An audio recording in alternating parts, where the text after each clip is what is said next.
구독, 좋아요 부탁드립니다. 감사합니다. 안녕하세요. 반갑습니다. 오늘은 이제 저번 시간에 썼던 RSA 키 페어 키를 이제 익스체인지에서 자바스크립트 쪽하고 인크립트, 디크립트 하는 형태의 뭔가 알고리즘을 저희가 보여줬죠. 자바스크립트 쪽에서는 JS 인크립트라는 패키지를 통해서 RSA 키를 제어하는 것을 보여드렸어요. 이제 이번에는 API 서버, 기존에 만들었던 API 서버가 저희가 있는데요. 그 API 서버에서 그러한 인크립션들을 처리하는 걸 알아볼 거예요. 그리고 클라이언트 쪽은 스펠타라는 자바스크립트 프론트엔드 프레임워크를 사용을 해볼 거고요. 특별할 건 없어요. 그냥 리액트나 뷰나 다른 뭐 앵귤러 같은 것들로 사용하셔도 되고, 그냥 일반적인 자바스크립트나 타입스크립트 가지고 처리하셔도 됩니다. 단지 이제 패키지를 어떤 걸 쓸 거냐 따라서만 다른데요. 저는 RSA 키 처리를 위해서 JS 인크립트라는 걸 썼고요. AES 키 데이터 인크립션을 위해서 crypto.js라는 자바스크립트 패키지를 사용했어요. 그 두 가지를 이용해서 스벨테 킷을 이용해서 간단한 AP를 만들었고요. 그 AP를 가지고 API 서버와 통신을 할 겁니다. 우선 인크립션 컨트롤러라는 걸 지금 C# 쪽에서 만들어 놨고요. 그 컨트롤러에는 generate key 하는 게 있고요. generate key를 하게 되면 generate key, 그러니까 RSA에 대한 키를 만들 거예요. 키 페어를 만들어서 public key하고 private key를 만들 거고요. 그 중에서 public key를 response로 넘겨줄 겁니다. 그런 작업을 하고 있는 게 이 generate key라는 애고요. generate key에 보시면 이쪽 핸들 쪽에서 RSA create를 하고 export subject public key info PEM, 이전 시간에 한번 봤죠. JS 인크립트하고 호환하려면 이걸 써야 했어요. 그리고 private key도 마찬가지로 이렇게 만들어서 그걸 하나의 딕셔너리에 넣도록 했습니다. RSA info라는 간단한 클래스를 선언해서요. id를 키로 이제 쓰려고 제가 딕셔너리를 만들었기 때문에 이렇게 스타 id를 키로 넣었고요. RSA info에 id 키, private 키를 다 넣습니다. 이 두 개만 있어도 될 것 같은데 어쨌든 넣었고요. 그 다음에 add or update라서 키와 old value 요 이제 람다식을 만들어 가지고요. 그 업데이트 할 때 RSA info라는 거를 그대로 넣도록 한 거예요. 뭐 이거는 그냥 외워두시면 될 것 같고, 이게 중요한 건 아닙니다. 그리고 나서 public key를 자바스크립트 쪽 또는 이걸 호출한 클라이언트 쪽에다가 전달을 하게 되겠죠. 자, 이게 key generate가 하는 일이고요. 제 아래쪽에 보시면 put 형태로 키가 만들어져 있는데, 자바스크립트 쪽에서 AES 키하고 IV를 보내주면 이제 그것들을 처리를 해서요, C샵에서 set하게 될 거예요. 그래서 set하는 거를 확인을 해 보시면, 자, 여기 보이시죠? 들어온 키와 IV를 일단은 인크립트 되어 있으니까 디크립트 해야겠죠. 퍼블릭 키로 되어 있으니까 우리는 프라이빗 키로 디크립트를 할 거예요. PKCS1 인코딩으로 해서 디크립트를 해주고요. AES 키와 AES IV가 나오면 그것도 마찬가지로 딕셔너리에 일단 저장을 합니다. 그리고 나서 나중에 저희가 디크립트 할 때 이 키를 가지고 키와 IV를 가지고 AES 크리에이터를 만든 다음에 디크립트 하게 될 거예요. 그래서 인크립션 컨트롤러에 보시면 마지막에 디크립트가 있어요. 그 다음에 얘는 포스트로 되어 있죠. 데이터가 들어오면 디크립트라는 핸들러로 가서요.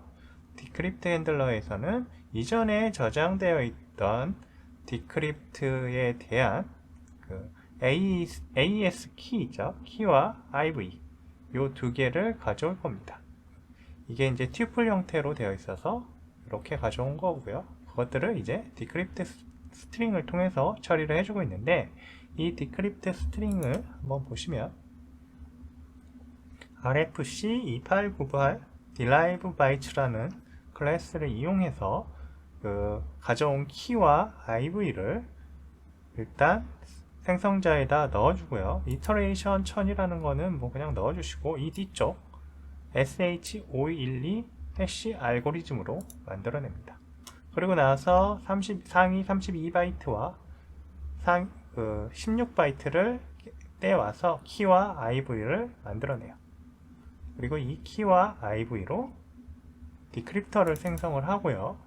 이 디크립터를 가지고 read to end async까지 디크립트를 해서 plain 텍스트를 얻어오는 형태입니다. 네, C샵은 이렇게 되어 있어요. 네, 이거 한번 간단하게 코딩을 해보셔도 나쁘지 않을 거예요. 네, 이런 식으로 만들어져 있습니다. 자, 그래서 얘는 그냥 실행을 하면 돼요. 뭐 딴 건 없고 그냥 실행을 하시면 자연스럽게 실행이 될 겁니다. 실행하게 되면 이제 엣지가 아마 스타트에서 올라올 겁니다. 자, 이렇게 보시면 스웨거가 하나 올라와 있죠. 그리고 아까 저희가 설명했던 인크립션 관련된 애들이 있어요. 그리고 이 밑에 있었던 거는 예전에 저희가 이미 만들어 놨던 거기 때문에 뭐 크게 신경 안 쓰셔도 되고요. 로그인을 해야만 이 인크립션 관련된 것들을 처리할 수 있겠죠. 그래서 로그인하고 처리하도록 되어 있습니다. 자, 그런데 이제 요걸 처리하기 위한 저희가 스벨테가 있죠. 스벨테. 아주 간단하게 스벨테 킷으로 기본적인 것만 만든 거예요. 그러니까 뭐 특별할 게 없습니다. 자, 여기에서 저희가 이제 주의해서 봐야 될 거는 이 패키지 JSON에 보면 제가 요 엑시오스하고 crypto.js, JS encrypt 이렇게 세 가지를 npm insta를 통해서 설치를 했다는 걸 아시면 됩니다. 이렇게 설치를 하고요. 그 다음에 아까 그 페이지 스벨테라는 페이지로 가면 기본 페이지가 있어요. 기본 페이지가 있는데 거기에서 이제 저희가 하고 싶은 원본 데이터 뭐를 넣으면 암호화된 데이터가 나오고 복호화된 데이터가 만들어진다 라는 걸 하려는 거였어요. 그리고 여기에는 버튼 두 개가 있죠. 그래서 인크립트하고 디크립트하는 그런 버튼이 있고요. 이것들은 이 밑에 펑션과 연결되어 있습니다. 밑이 아니고 위에 있네요. 이 자바스크립트 타입스크립트로 되어 있어서 타입스크립트를 통해서 여기 보시면 crypto.js, JS encrypt 그리고 Axios 이렇게 세 가지를 호출해 왔죠. 혹시 타입스크립트로 되어 있어서 조금 다를 수 있는데요. 코드가 자바스크립트도 비슷하니까 해보시면 됩니다. 그 다음에 Axios Create에서 localhost 7270으로 올라왔죠. 자, 저희가 localhost 7207로 이렇게 돼 있으니까 똑같이 7207로 베이스 URL을 해주고요. 그 다음에 인터셉터를 하나 만들어서 액세스 토큰을 베어러로 넘겨줄 수 있도록 해놨어요. 액세스 토큰이 있으면 베어러에다가 액세스 토큰을 넣어줘라 라고 했죠. 이렇게 해서 이제 헤더에 오소라이제이션 처리를 해서 로그인하고 나서 아까 그 키 관련된 그 API들을 사용할 수 있도록 하는 거예요. 그 다음에 로그인 데이터 이 테스트는 이 패스워드가 지금 이게 똑같을지 모르겠는데 이 패스워드를 여기 유저 로그인에서 쓰기 위해서 하는 거예요. 그래서 제너레이트를 한번 해볼게요. 저기 아마 1, 2, 3, 4로 되어 있을 거고 패스워드는 똑같은 것 같습니다. 일단 복사를 해 놓을게요. 네, 똑같죠? 네, 그대로 쓰시면 될 것 같고요. 그 다음에 generate random string이라는 게 있죠. 이건 뭐냐면 이제 GUID하고 랜덤 스트링, generate random string 가지고 AES 키와 IV를 만들어낼 거예요. AES 키가 그러니까 매번 새로 생성될 수 있도록 하는 겁니다. 그래서 AES set 키라고 아까 API 쪽에다가 저희가 선언할 수 있었죠. 요 녀석 put, 요 녀석이 set symmetry 키라고 되어 있는 그 C샵의 펑션과 연결되어 있어요. 그래서 AES 키를 저장할 때 이걸 이용하도록 되어 있는데요. 포스트라 되어 됐겠죠. 어쨌든 그래서 이 키를 가지고 서로 데이터를 암호화하고 복호화하기 때문에 이 키가 중요해요. 그래서 그때마다 저희가 생성을 해주는 거예요. 필요할 때마다. 그러면 이제 예를 들어서 어떤 트랜잭션이 있을 거 아니에요? 뭐 자바스크립트에서 예를 들어서 뭐 오더라는 어떤 하나의 트랜잭션이 있다고 하면 그 트랜잭션 기간 동안 이 키를 가지고 데이터를 암호화 복호화를 하고 다음번 오더에는 다른 키를 가지고 암호화 복호화를 할 수 있도록 하는 거예요. 그리고 유저마다 퍼블릭 키, 프라이빗 키를 생성을 해서 A라는 유저의 퍼블릭 키가 혹시 도난이 당하더라도 B라는 유저가 A라는 유저의 퍼블릭 키를 가지고 뭔가 할 수 없도록 하는 그런 역할을 합니다. 네, 그래서 계속 바꿔줄 거예요. 이런 식으로 계속 바꿔주게 되면 해커나 크래커들이 뭔가 할 수 없겠죠. 도난하거나 그런 일에서 아주 안전하게 되는 거예요. 그래서 얘를 어쨌든 한번 실행을 해서 지금 저희가 이제 이용하려는 거를 처리를 해볼 거예요. 뭐 로그인을 하고 generate key에서 key generate를 하고요. 그 다음에 send AES key IV를 통해서 뭐 지금 보시면 new GUID generate random string 해서 만들고 있고요. key size 2048로 지금 하고 있어요. 그리고 public key에 set public key 해서 받아온 public key를 저장을 하고 그걸로 AES key seed하고 IV seed를 인크립트 해가지고 전달을 해주고 있습니다. 이렇게 전달을 해주고 있죠.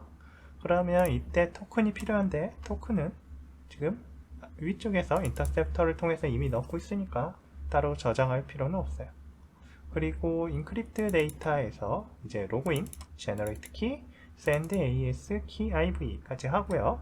그리고 나서 crypto.js의 pbkdf2를 통해서 아까 C샵에서 저희가 32비트, 32바이트, 16바이트 가져왔죠. 그거와 똑같이 32바이트하고 16바이트를 가져오기 위해서 쓰는 키 알고리즘이라고 생각하시면 돼요. 그리고 인크립트인데 드립트라고 되어있네요. 자, 어쨌든 그래서 여기에서 32바이트하고 16바이트를 가져옵니다. 그리고 인코딩 데이터 해가지고 뭐 이 데이터를 UTF-8로 바꿔주고요. 이제 인크립티드 데이터에서 AES 인크립트를 통해서 우리가 키를 가지고 데이터를 인크립트한 뒤에 서버 쪽, 아까 API 서버 쪽으로 데이터를 전달을 해줄 거예요. 전달을 해주면 그 데이터를 가지고 이제 디크립트를 해보는 거죠. 이렇게 해서 정상적으로 처리가 되면 우리는 지금 이제 자바스크립트하고 C# 두 가지 간의 데이터를 암호화하는 하나의 솔루션을 만들게 된 겁니다. 왜 이렇게 어렵게 했냐라고 생각하실 수도 있는데 이게 이제 표준이라는 게 완전히 강제적이지 않다 보니까 플랫폼마다 구현한 게 조금씩 달라요. 그래서 자바스크립트 같은 경우에도 JS 인크립트는 이렇게 되어 있는데 다른 언어는 또 다르게 되어 있을 수도 있어요. 네, 그래서 둘 간의 데이터 암호화를 통한 통신이 쉽지 않습니다. 그래서 그 표준 형태를 만들어 주셔야 돼요. 이것보다 더 좋은 방식이 있을 수 있기 때문에 여러분들이 그런 방식이 있다면 그 방식을 사용하시면 되고요. 혹시 그 방식을 모르시겠다 하시면 지금 제가 사용하는 방식을 통해서 하면 C#과 자바스크립트 간에는 통신이 가능합니다. 암호화 통신이. 그런 식으로 처리할 수 있다는 걸 보여드릴 거예요. 그리고 이 npm 명령을 통해서 이 녀석을 실행을 해볼게요. 여기 보시면 탭이라고 있죠. 이걸 해보면 될 것 같아요. 저는 스벨테를 잘 모릅니다. 그냥 해보는 거죠 뭐. 자, 이런 식으로 해서 run dev 하면 아마 하나의 요 로컬 주소가 나올 거예요. 로컬 주소를 가지고요. 지금 저희가 하나 올려봅시다. 여기다가. 자, 이렇게 하면 나왔죠? 자, 뭐 home, about, 뭐 SVERDLE 요거는 아마 단어 가지고 하는 게임이에요. 일종의. 네. 그리고 저희는 여기에다가 지금 만들어 놨죠. 원본 데이터, 암호화된 데이터, 복호화된 데이터 처리하도록 해놨습니다. It is data to encrypted 라고 되어 있잖아요. 저 부분을 몇몇 단어로 한번 바꿔보고 싶어요. 근데 일단 encrypted 되는지 봅시다. encrypt 해보면 자, 암호화 데이터 이렇게 됐죠. 조금 시간이 걸리죠. 자, 암호화해서 암호화 그 데이터 인크립트 할 때 시간이 조금 걸리는 이유는 API 서버에서 퍼블릭 키를 가져오고요. 그리고 나서 그 퍼블릭 키를 가지고 인크립티드 해놓기 때문에 조금 시간이 걸리는 거예요. 그렇기 때문에 RSA 데이터하고, 그러니까 지금은 계속 RSA 키를 계속 변경을 해주고 있지만, 진짜 실제로 프로덕션에서 사용하실 때는 처음에 특정 로그인 상태일 때만 RSA 키를 서로 주고 받으시고요. 그 이후부터는 저 시메트리 키인 AES 키를 가지고 데이터 암호화, 복호화를 하셔야 됩니다. 제 암호화는 이렇게 됐어요. 이제 이걸 디크립트 데이터에 보시면 데이터 it is data to encrypted 해서 이렇게 나오죠. 이 녀석이 그대로 나왔어요. 근데 영문만 되는지 혹시 모르니까 자, 이거 다 해보셔야 돼요. 암호화 솔루션들은 이런 걸 다 해보셔야 됩니다. 한글도, 그리고 한문까지 한번 한자어까지 되는지 한번 볼게요. 물론 다른 언어들이 되는지 확인하셔도 됩니다. 어차피 인코딩은 UTF-8로 했기 때문에 다 나올 거예요. 자, 다시 인크립트 데이터 하시고요. 나왔죠? 그리고 디크립트 데이터 해봅니다. 그러면 처리되는 걸 알 수 있습니다. 데이터 1, 2, 3, 4, ABCD, 가나다라, 명경지수 뭐 이렇게 나왔죠. 자, 그리고 인크립트 데이터 할 때마다 저게 변경이 될 거예요. 그렇죠? 디크립트 데이터는 계속 제대로 될 거고요. 퍼블릭 키가 변경이 되지 않아도 그 키를 가지고 인크립트 값은 계속 변경이 될 거예요. RSA 암호화 방식의 특성이에요.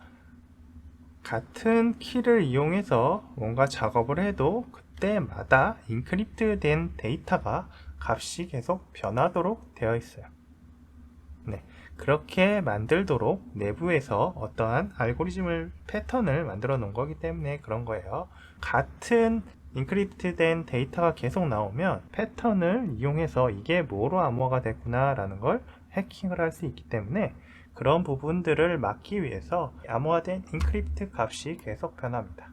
물론 우리는 지금 인크립트 데이터를 할 때 키 교환을 아예 새로 하기 때문에 아예 새로운 값이 나오는 거긴 한데요. 실제적으로 퍼블릭 키하고 프라이빗 키를 가지고 있는 같은 퍼블릭 키, 같은 프라이빗 키를 가지고 같은 데이터를 여러 번 인크립트 해 보시면 값이 매번 달라지는 것을 알 수 있습니다.